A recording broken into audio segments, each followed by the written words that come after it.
అధిక బరువు అనేక సమస్యలకు కారణం. సాహితీ యోగా ఆన్లైన్ క్లాసులో జాయిన్ అవ్వండి. నమస్తే, వెల్కమ్ టు సుమన్ టీవీ. నేను మీ సుమన్ టీవీ ఉషా. చాలా మందికి వాళ్ళది ఏ రాసో తెలుసు ఉంటుంటుంది. ఇంకొంతమందికి నక్షత్రాలు 1-2 పాదాలు అన్న విషయాలపైన కూడా అవగాహన ఉంటుంది. బట్ జాతకానికి సంబంధించి లగ్నం అనేది ఒకటి ఉంటుంది. దాన్ని బేస్ చేసుకొని మన జాతకం మొత్తం డిపెండ్ అయి ఉంటుందని కొంతమందికి మాత్రమే తెలుసు. సో లగ్నాలకి సంబంధించి కూడా 12 రాశులు ఏ విధంగా ఉన్నాయో 12 లగ్నాలు ఉంటాయని చెప్తూ ఉన్నారు. ఒక్కొక్క లగ్నానికి ఒక్కొక్క విధంగా ఉంటుంది అని కూడా చెప్తూ ఉన్నారు. వృషభ లగ్నం కనుక మనం చూసుకుంటే ఏ విధంగా ఉంటుంది అండ్ దాంతోపాటు వీళ్ళు ఏ పరిహారాలు చేసుకోవాల్సిన అవసరం ఉంటుంది, వీళ్ళకి కలిసి వచ్చే అంశాలు ఏంటన్న వాటిపైన మనతో పాటు ఉమాదేవరకొండ గారు ఉన్నారు. ఆయన అడిగి తెలుసుకుందాం. నమస్తే ఉమా గారు. నమస్తే అమ్మా. చాలా మంది వృషభ రాశి వారికి వృషభ లగ్నం ఇలా అనుకుంటూ ఉంటారు. బట్ రాశి వేరు, లగ్నం వేరు. అది జాతకం చూసిన తర్వాత మాత్రమే తెలుస్తుందని చెప్తుంటుంటారు. వృషభ లగ్నం వారికి గనక ఏ విధంగా ఉంటుంది అంటారు? వీళ్ళు ఓవరాల్ గా ఏ విధంగా ఉండే అవకాశం ఉంటుంది? ఏ ఏ అంశాలు కలిసి వస్తాయి?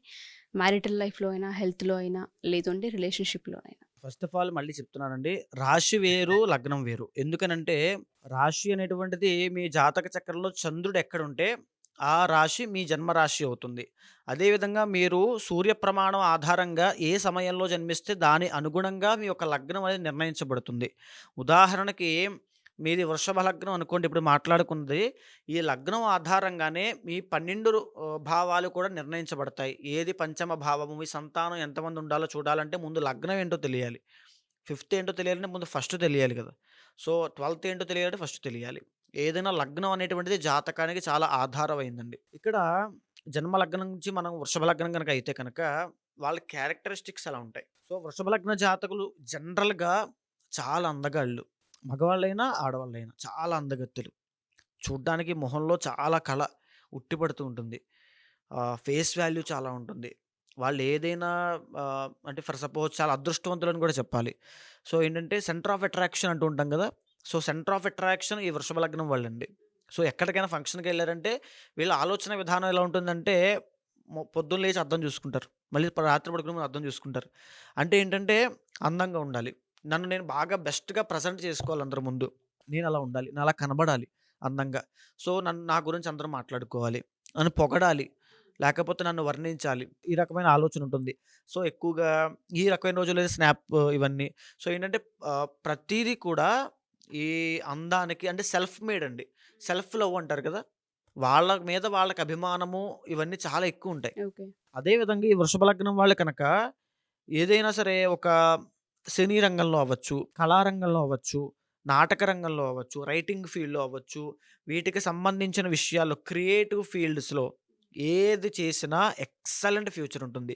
వృషభ లగ్నం వాళ్ళకి యోగకారకుడొచ్చి భాగ్య దశమాధిపతి శని అవుతాడండి. శని అంటే ఇండిపెండెంట్‌గా ఎవరి సహాయ సహకారాలు అవసరం లేకుండానే చిన్న వయసులోనే గొప్ప స్థాయికెళ్ళిపోతారు. ఓకే. ఆ రకమైనటువంటి క్యాపబిలిటీ, పొటెన్షియల్, ఆ రకమైన శక్తి సామర్థ్యాలన్నీ వృషభ లగ్నంలో వాళ్ళకుంటాయి. వృషభ లగ్నంలోనే వృషభంలోనే చంద్రుడు ఉచ్చ స్థితి పడతాడు. సో, వీళ్ళకి ఎక్సలెంట్ లగ్జరీ లైఫ్ ఉంటుంది. ఎక్సలెంట్ జీవితంలో ఫన్ అండ్ ఎంజాయ్‌మెంట్ ఉంటుంది. సో, వాళ్ళెప్పుడు కూడా ఎన్ని కష్టాలున్నా నవ్వుతూ హ్యాపీగా ఉంటుంటారు. హ్మ్. అంటే ఫర్ సపోజ్ ముఖానికి రంగేసుకునే ప్రతి కళాకారుడు కూడా ఈ శుక్రుడికి సంబంధించిన వాళ్ళే. సో, ఐదర్ వృషభ లగ్నం అవుతుంది, లేదా తులా లగ్నం అవుతుంది. ఓకే. సో, వృషభ లగ్నం వాళ్ళు ఎక్సలెంట్ ఫ్యూచర్ ఉంటుంది. సో, చంద్రుడు ఉంటాడు కాబట్టి వాళ్ళ ఎక్స్‌ప్రెషన్స్ కూడా చంద్రుడు ఉచ్చస్థితి పడతాడు కాబట్టి వాళ్ళ ఎక్స్‌ప్రెషన్స్ కూడా చాలా అందంగా ఉంటాయి. చూడ్డానికి కూడా చాలా అందంగా ఉంటారు. అదేవిధంగా ఎప్పుడైతే సెకండ్ అండ్ ఫిఫ్త్‌లో ఓనర్ అయ్యే బుధుడవుతాడో విద్య, విద్య పరంగా వీళ్ళు మంచి బిజినెస్ మ్యాగ్నెట్స్ అవుతారు. వ్యాపారవేత్తలు. ఎందుకనంటే ఫిఫ్త్ అండ్ సెకండ్ లార్డ్ బుధుడవుతాడు కాబట్టి బుధుడు మంచి ఫలితాలను ఇస్తాడండి వీళ్ళకి. సో, వీళ్ళ జాతకంలో కనుక శని మహాదశ కానీ, బుధుడి యొక్క మహాదశ కానీ నడుస్తూ ఉంటే ఎక్సలెంట్‌గా ఉంటుంది. ఓకే. సో, వీళ్ళకున్నటువంటి ఒక శాపం ఏంటంటే లగ్న షష్టాధిపతి శుక్రుడవుతాడు కాబట్టి వీళ్ళకి యూరినరీ ట్రాక్ ఇన్ఫెక్షన్స్ కానీ, లేకపోతే మెన్‌స్ట్రువల్ ప్రాబ్లమ్స్ ఆడవాళ్ళకి, ఫెర్టిలిటీ ప్రాబ్లమ్స్ మగవాళ్ళకి ఇవన్నీ చాలా ఇబ్బంది కలిగిస్తాయండి. సో, గుప్త రోగములు అంటారు. బయటికి చెప్పుకోలేరు. సో, అలాంటి ఆరోగ్య సమస్యలు ఖచ్చితంగా ఇబ్బంది పడతాయి. అదే ఆడవాళ్ళైతే ఆడవాళ్ళలో ఆడవాళ్ళకి జెలసీ పెరిగిపోతుంది. సో, ఈ వృషభ లగ్న జాతకులను చూసి అందరూ ఏడిచేవాళ్ళే ఉంటారు. దిష్టి పెట్టేవాళ్ళే ఉంటారు. ఇదే ఉంటుంది వీళ్ళ పరిస్థితి. మగవాళ్ళైతే ఆడవాళ్ళ విషయంలో చాలా జాగ్రత్తగా ఉండాలి. వృషభ లగ్న జాతకులు ఎస్పెషల్‌గా ఆడవాళ్ళ విషయంలో చాలా ఆచితూచి వ్యవహరించాలి. వాళ్ళని ప్రేమించే విషయంలో, వాళ్ళతో స్నేహం చేసే విషయంలో అది దేన్ని ఎక్కడికైనా దారి తీయొచ్చు. అది తిరిగి తిరిగి మళ్ళీ మిమ్మల్ని ముంచేటువంటి స్థాయికి రావచ్చు. కాబట్టి వృషభ లగ్న జాతకులు ఎస్పెషల్‌గా చాలా జాగ్రత్తగా ఉండాలి. సో, వీళ్ళు బిజినెస్ మీద కాన్సంట్రేట్ చేయగలిగితే ఎక్సలెంట్‌గా ఉంటుంది. సో, వీళ్ళేంటంటే వృషభ లగ్న జాతకులు చాలా పొదుపరి. అంటే సేవింగ్స్ ఎక్కువ చేస్తుంటారు. బయటకేది చెప్పరండి. అన్నీ దాచేసుకుంటారు లోపలే. అన్నీ లోపల పెట్టేసుకోవడం, దాచేసుకోవడం, బయటకేం చెప్పకపోవడం, సంపాదించిందంతా లోపల పెట్టేయడమే. ఖర్చు పెట్టడం చాలా తక్కువ. చాలా తక్కువ. పక్కనోళ్ళతో ఖర్చు పెట్టించడం. ఇవన్నీ కూడా ఒక వృషభ లగ్న జాతకులకుంటాయి. అదేవిధంగా ఇక తృతీయ స్థానము చంద్రుడవుతాడు కాబట్టి చతుర్థ స్థానము రవి అవుతాడు కాబట్టి తండ్రి. సో, వీళ్ళ యొక్క తల్లి, తండ్రుల యొక్క సహకారములు చాలా బావుంటాయండి. అంటే ఫర్ సపోజ్ వీళ్ళ మదర్, వీళ్ళ డ్యాడీ లాగా అంటే అక్కడ పరివర్తనం చెందుతుంది కాబట్టి వీళ్ళ డ్యాడీ వీళ్ళకి మంచి కేరింగ్ తీసుకోవడము. వీళ్ళ మదర్ వీళ్ళ ఫాదర్ లాగా మంచి ఆర్గనైజ్ చేయడము. ఇవన్నీ కూడా వృషభ లగ్న జాతకుల జీవితంలో ఉంటాయి. తల్లిదండ్రుల సహకారం చాలా బావుంటుంది. ఓకే. వృషభ లగ్న జాతకులు ఎదగడానికి వాళ్ళ తల్లిదండ్రులే బ్యాక్ ఎండ్ సపోర్ట్ ఉంటారు. అదేవిధంగా ఇంకా సప్తమ స్థానం చూస్తే కుజుడవుతాడు. యూజువల్‌గా పెళ్ళైన తర్వాత మ్యారీడ్ లైఫ్ అంతా ప్రేమ, అభిమానాలతో, అనురాగాలతో ఉండేటువంటి అవకాశాలు ఉండవండి. ఏదో మెకానికల్ పెళ్లి చేసుకోవాలి 30 సంవత్సరాల దాకా ఎంజాయ్ చేస్తారు, పని చేసుకుంటారు, డబ్బు సంపాదిస్తారు, పేరు సంపాదిస్తారు, 30 సంవత్సరాల తర్వాత పెళ్లి చేసుకుంటారు. అంతే మొగుడున్నాడు, పెళ్ళాం ఉంది అంతే. ఆ రకంగానే ఉంటుంది. అదేవిధంగా ఈ వృషభ లగ్న జాతకులకి ఇంకొక ఉన్నటువంటి ఇబ్బందేంటంటే అఫైర్స్ ఎక్కువుంటాయి. సో, ఈ విషయము ఖచ్చితంగా చెప్పి తీరాలి. జాతకంలో ఉన్నటువంటిది కాబట్టి అఫైర్స్ ఎక్కువుండే అవకాశం చాలా ఉంటుంది. సో, ఇదే విషయం చెప్తున్నానండి. ఆడవాళ్ళ విషయంలో చాలా జాగ్రత్తగా ఉండాలని చెప్పాను గదా! అఫైర్స్ విషయంలో కనుక వృషభ లగ్న జాతకులు ఇరుక్కుంటే వాళ్ళ యొక్క గతి ఇంకా కేసులు, కోర్టులు, లిటిగేషన్స్ ఇలాగే ఎళ్ళిపోతుంది. కంప్లీట్ డౌన్‌ఫాల్ వచ్చేస్తుంది.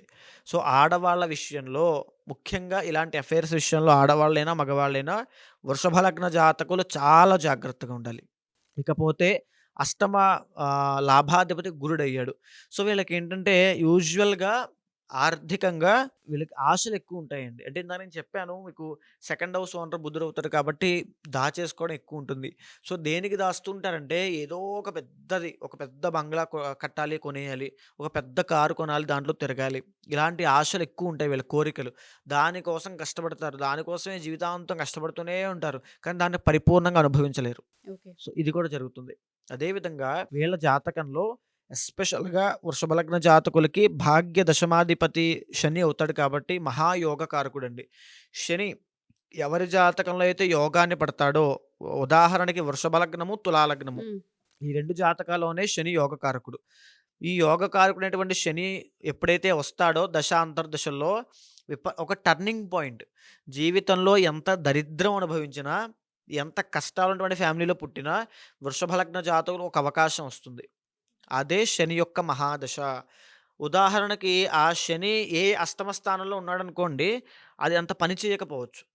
అంటే ఉదాహరణ మీకెలా చెప్పాలి? వీళ్ళకి ఒక రూ. 1,00,00,000 ఇచ్చేటువంటి వ్యక్తి చాలా దగ్గరలో ఉన్నాడు. ఆయన రూ. 1,00,00,000 ఇచ్చి ఈయన్ని బాగు చేద్దామని చూస్తున్నాడు.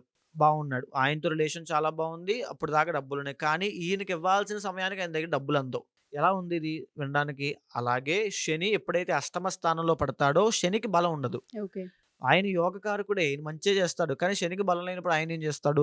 సో, వీళ్ళు 100% వృషభ లగ్న జాతకులు శనికి కనుక హోమం చేస్తే ఉదాహరణకి శని త్రయోదశి అలాంటి రోజుల్లో శనికి కనుక హోమం చేసినా, సుదర్శన హోమం చేసినా, నారాయణ హోమం చేసినా, శనికి జపాలు జరిపించినా, శని అంతర్దశలో ఏదైనా వాళ్ళు విశేషంగా శనికి అభిషేకం చేసినా, మయూరి ఇంద్రనీలము అని ఉంటుందండి ఒక జాతి రత్నము. ఓకే. వృషభ లగ్నం వాళ్ళు మయూరి ఇంద్రనీలం అనేటువంటి జాతి రత్నాన్ని ఖచ్చితంగా ధరించాలి.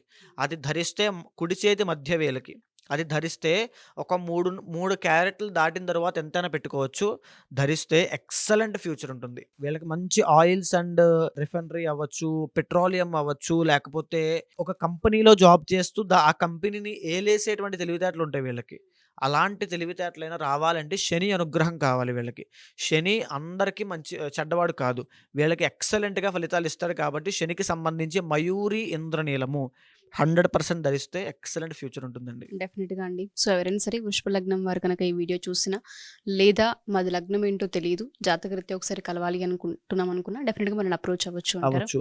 లగ్నము జాతకంలో చాలా ఆధారం అండి. లగ్నం బట్టి మనం బ్లూ ప్రింట్ మొత్తం ఆ వ్యక్తి ఎలా ఉంటాడో, ఏం చేస్తాడో ప్రతీదీ చెప్పొచ్చు. సో, అదేవిధంగా ఈ లగ్నం ఆధారంగానే జాతకంలో ఏ ఏ దోషాలున్నాయో కూడా తెలుస్తుంది. ఆ దోషాలకు ఎలాంటి పరిహారం చేస్తే యోగం కలిసొస్తుందో కూడా తెలుస్తుంది. ఉదాహరణకి ఇప్పుడు శని.